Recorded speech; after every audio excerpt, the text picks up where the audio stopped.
ara labour ar kempenbrau tro a dro ar sabadurioù se. Pa vez graet ar sabadur ni ken vare ravas. Ne veloc'h vamaik brau an dud a lavar brau eo, me pa vez laket brau ar kinvi ammaz all eus ur pus bihan ammaz eus un tamm skaliant amont e near e ma beo an traoù. Modal e vez maro hag ahe e vez beo an traoù.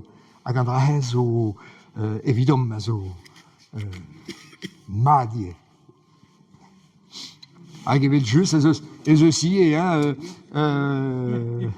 pepiniz o lib goude, ma vije laket da skouer, oumman, te peus anti-se da lakat, a peus droa d'ober ar pez a garez. Setu a penoz na e vo graet, a ni na ar goazet a zo gant ar merc'hed, hag ar merc'hed a lavar deom. Jean, deus amañ, ya.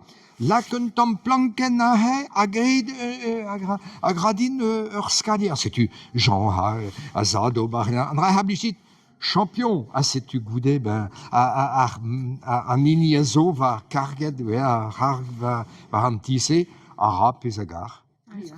Ya, setu e brao, unan en eus graet ul liorzh bihan, ul jardin bihan, a mezan en eus laket kol e barz. Var lenne doa laket potiron, mais ar bloaman neus ket kavet potiron tamm ebet. Non, neus ket kavet ar bloaman. Meus leret ar potiron, ar emañ insal.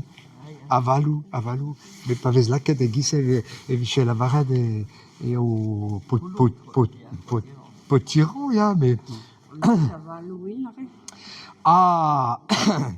C'hwi, ma te he peus gwelet c'hobar chist. Great,